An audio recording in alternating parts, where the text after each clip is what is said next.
नमस्ते छात्रों, आज हम निराला भाई इस संस्मरण का शेष भाग पढ़ने वाले हैं और निराला जी की कुछ और विशेषताओं को जानने वाले हैं।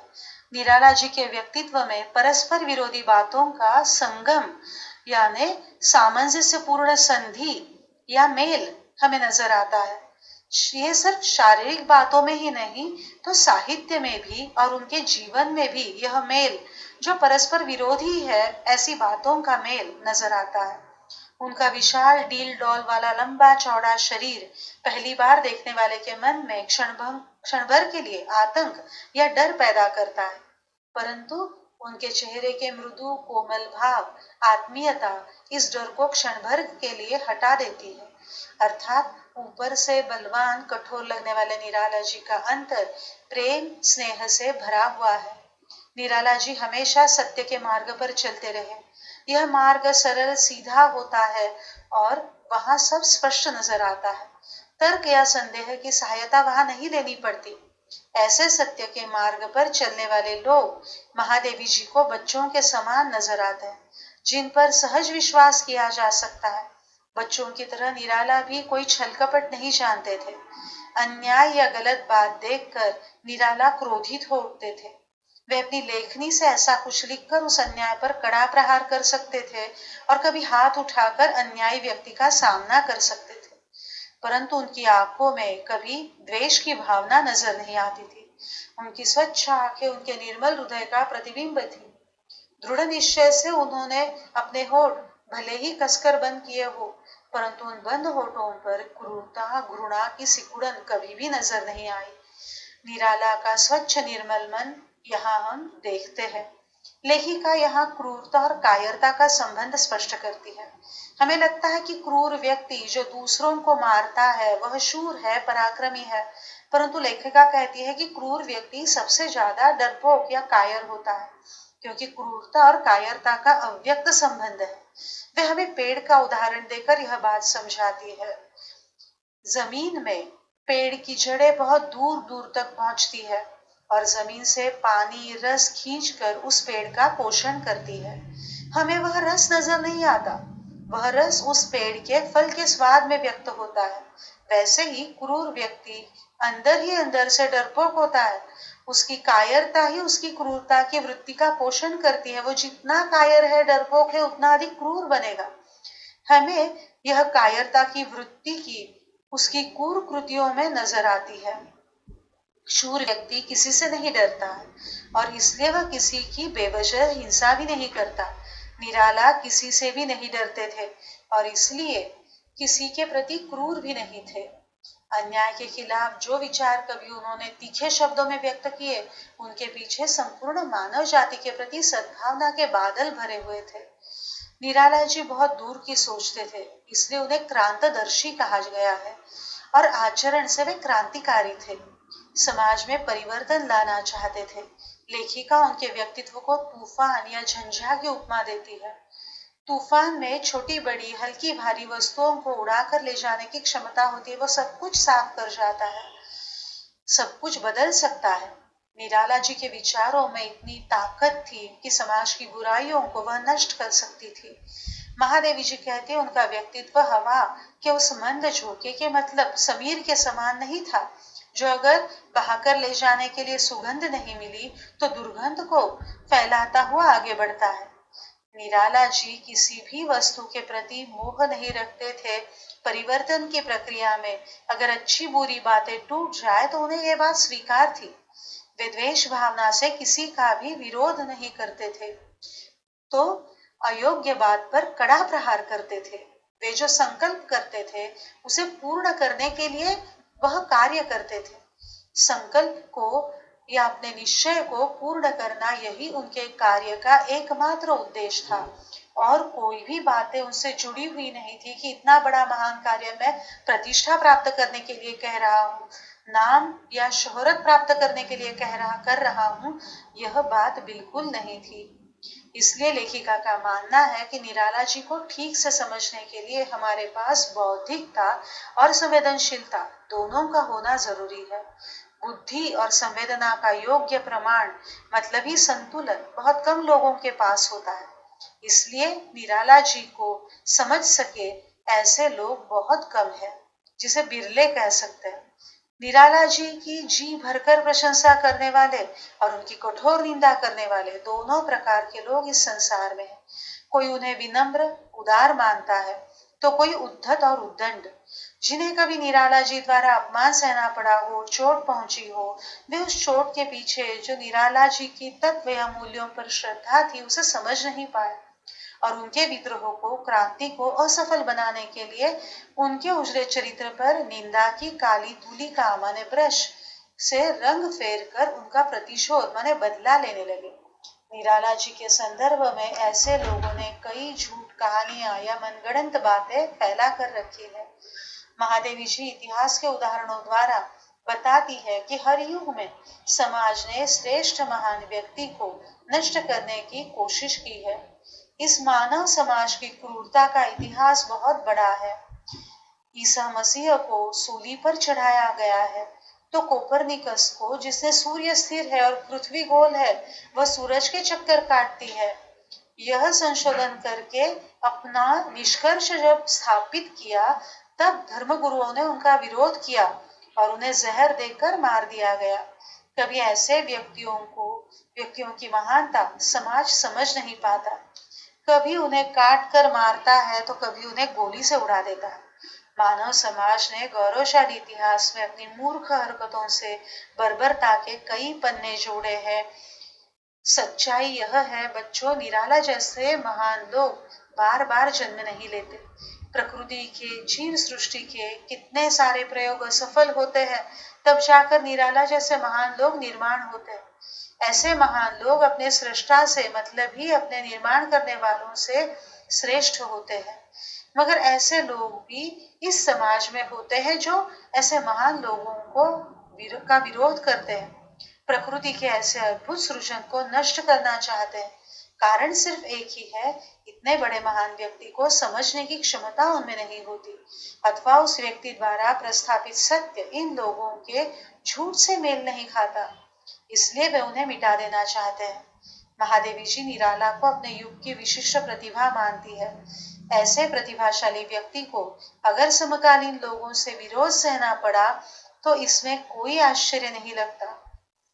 परंतु निराला के साथ यह शोकांतिका थी, बच्चों के ऐसे सामाजिक आघातों से उन्हें सुरक्षित रखने के लिए उनके चारों ओर उनके परिवार के सदस्यों का घेरा नहीं था, लोहे का कटघरा यानी लौहसार नहीं था।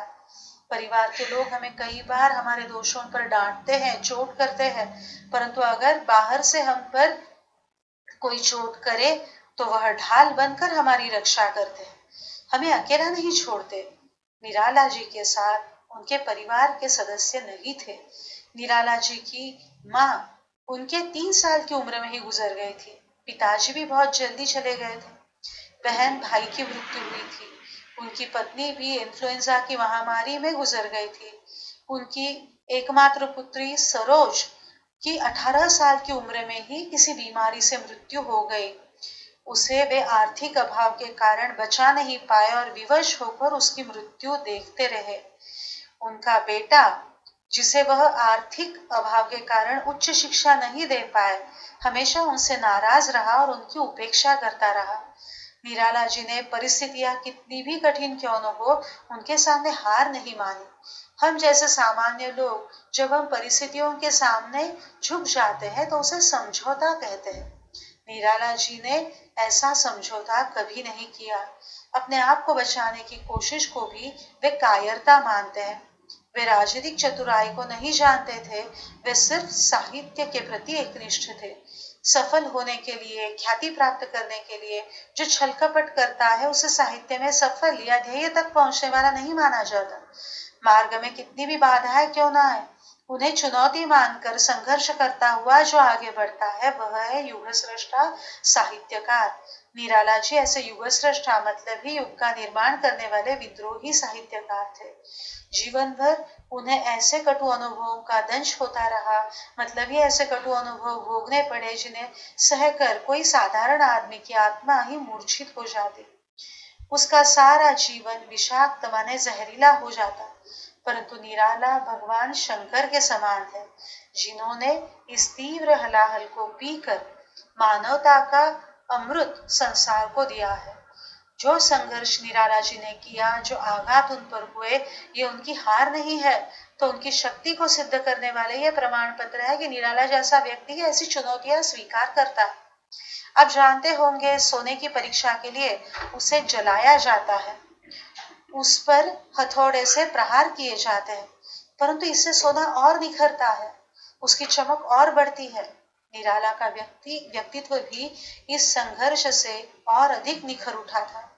निराला के 3 गुणों का लेखिका यहाँ उल्लेख करती है: कठोर परिश्रम करने की वृत्ति, गंभीर तत्वज्ञान या दर्शन का ज्ञान, और सजग सतर्क रहकर कला की अभिव्यक्ति। यह ऐसी 3 कलाओं का संगम है, मानो सरिता है जो असीम रेगिस्तान में, मतलब बहुत बड़े रेगिस्तान में भी कभी सूखती नहीं है, और अकुल, मतलब जिसका कोई किनारा नहीं, ऐसे समुद्र में भी कहीं खो नहीं जाती। यह सरिता या नदी ऐसी नदी है जो जहां से बहती है, जनजीवन को समृद्ध करती है। निराला जी का अनघड़ व्यक्तित्व लेखिका को किसी सीप में निर्मित सुंदर मोती के समान नहीं लगता। इस मोती को भी अपनी अमूल्यता दिखाने के लिए सोने के किसी सुंदर अलंकार में जड़ जाना पड़ता है। सिर्फ मोती का क्या उपयोग? परंतु निराला जी तो उस मोती से भी महान है। वे उस पारस पत्थर के समान है जो एक अपने संपर्क में आए हुए प्रत्येक व्यक्ति को सोना बना देता है। पारस एक काल्पनिक पत्थर है जो लोहे का सोना बनाता है। निराला जी भी वैसे ही है। उनके संपर्क में जो आते हैं, अगर उनमें मानवता के कुछ लोभ कण होंगे तो उनका स्पर्श पाते ही वे स्वर्ण में बदल जाएंगे। अर्थात निराला के संपर्क में आए हुए व्यक्ति उनसे कुछ सीख पाकर महान बन जाते हैं। पारस पत्थर का बड़प्पन दूसरों को बड़ा बनाने में है। सोने का मूल्य कभी घटता है, कभी बढ़ता है, मगर पारस पत्थर अमूल्य है। निराला जी ने संपर्क में आए व्यक्तियों को जीवन में निखार लाया है, उन्हें मानो सोने की तरह चमक दी है। लेखिका वर्तमान समाज की स्थिति का वर्णन करती है।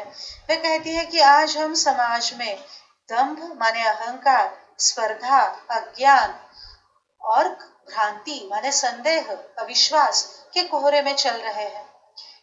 हम अपने आप को ही नहीं जान पा रहे हैं, समझ पा रहे हैं, तो अपने समाज के, मतलब हमारे सहयात्रियों को हम क्या समझेंगे? परंतु लेखिका को विश्वास है कि निराला जी का योग्य मूल्यांकन आने वाला युग कर सकेगा। निराला जी की जीवन यात्रा तो एकाकी ही थी। आज के कोलाहल से भरे जमाने में जहां हम अपने पदचाप माने पैरों की आहट नहीं सुन पाते, ऐसी स्थिति में निराला जी को क्या पहचान पाएंगे? परंतु उनका सशक्त साहित्य जरूर उन्हें पहचानने में मदद करेगा, और इसके लिए हमें उनके पारिवारिक जानकारी को भी मालूम करना पड़ेगा। महादेवी जी मानती है कि निराला जी के साहित्य के योग्य अध्ययन के लिए उनकी जीवन की पृष्ठभूमि भी मालूम होनी चाहिए। उनकी समकालीन थी वे, इसलिए यह जानकारी दे रही है। उन्होंने इसीलिए उनके साहित्य का विवेचन नहीं किया, तो यहाँ जीवन की कथा सुनाई है। आने वाले युग में भी निराला जी की साहित्य सृष्टि गहरी, स्पष्ट, उज्जवल और निश्चित ध्येय को स्पष्ट करने वाली होगी। लेखिका को विश्वास है कि साहित्य के इस मार्ग पर फूल पर निराला जी के पैरों के पदचिन्ह होंगे, और उस मार्ग के हर कांटों पर उनके रक्त का रंग होगा। अर्थात इस सृजन के मार्ग पर हमें पग पग पर निराला जी के पदचिन्ह नजर आएंगे। अर्थात इस कठिन साहित्य साधना के मार्ग पर निराला जी चले हैं। हमारे सामने एक आदर्श उन्होंने प्रस्तुत किया है। पाठ के अंत में मैं निराला जी के बारे में पाठ के अंत में मैं निराला जी ने अपने बारे में जो कहा है वो उन्हीं के शब्दों में सुनाना चाहती हूँ। निराला जी के परिवार के सदस्य एक के बाद एक इस दुनिया से चले गए। साथ ही उनकी आर्थिक स्थिति भी बड़ी कठिन थी। सब कुछ उनके हाथों से निकल रहा था। वे कहते हैं, मैं बाहर से खाली कर दिया गया हूँ, पर भीतर से भर दिया गया हूँ। जीवन के कठिन प्रसंगों ने निराला जी का भौतिक जीवन भले ही खाली, रिक्त कर दिया हो, परंतु इन अनुभवों ने उनका अंतर्मन समृद्ध किया, परिपक्व किया। वे बहुत कुछ सीख गए और समृद्ध हुए। संस्मरण के शीर्षक की सार्थकता भी अब हम देखते हैं। निराला भाई, यह शीर्षक दो अर्थ व्यक्त करता है। एक है निराला जी ने जो अपने लिए यह नाम चुना था, निराला, उन्हें महादेवी ने अपना भाई माना और इसलिए पाठ का शीर्षक दिया है निराला भाई। और ये ऐसे भाई पर लिखा गया संस्मरण है जो सबसे अलग है, सबसे निराला है, और इसलिए दोनों अर्थों में यह शीर्षक सार्थ होता है, निराला भाई। अब हम इस पाठ में जो नए शब्द है उनकी ओर एक बार फिर देखते हैं।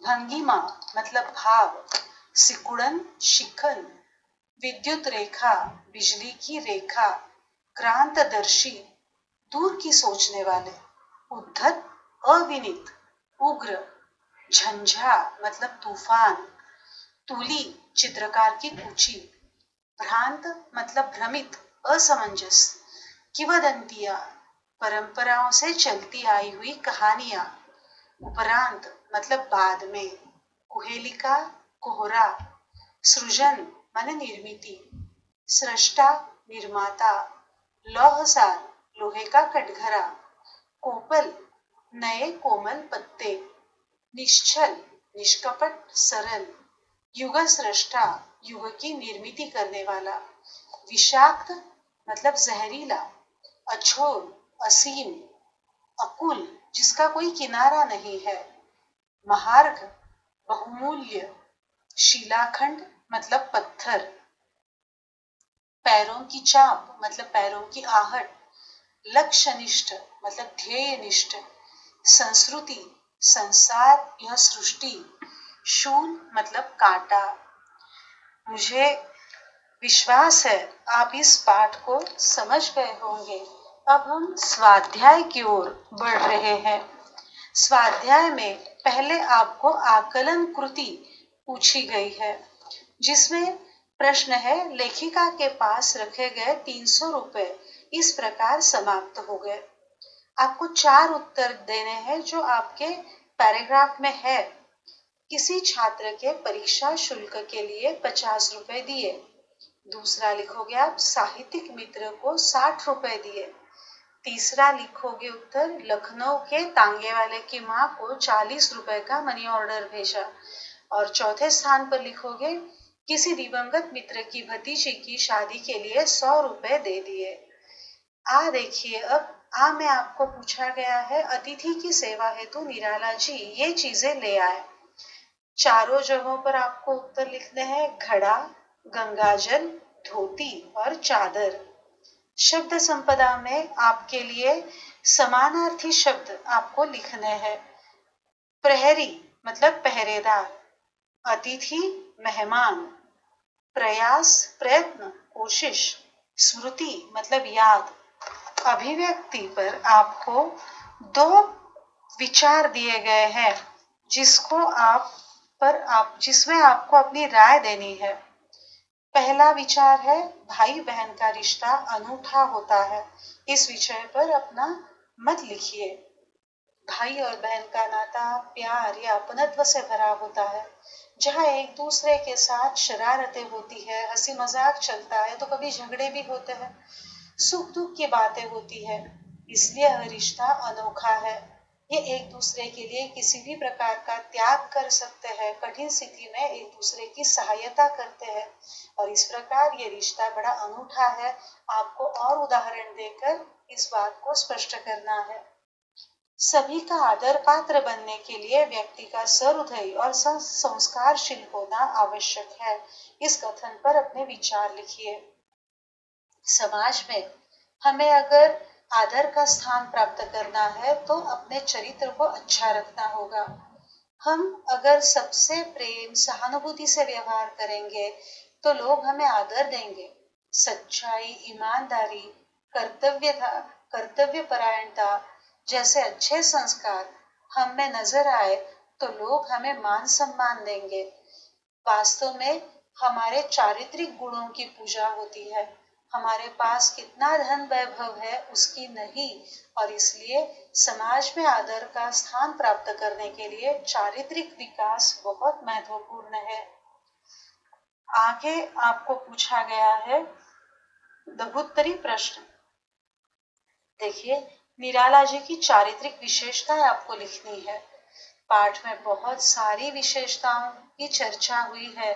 आप लिख सकते हो वे उदार थे, आतिथ्यशील थे, शारीरिक श्रम करने वाले थे, अन्याय के खिलाफ आवाज उठाते थे, विद्रोही थे फिर भी मर्यादाशील थे, प्रतिभा संपन्न कवि थे।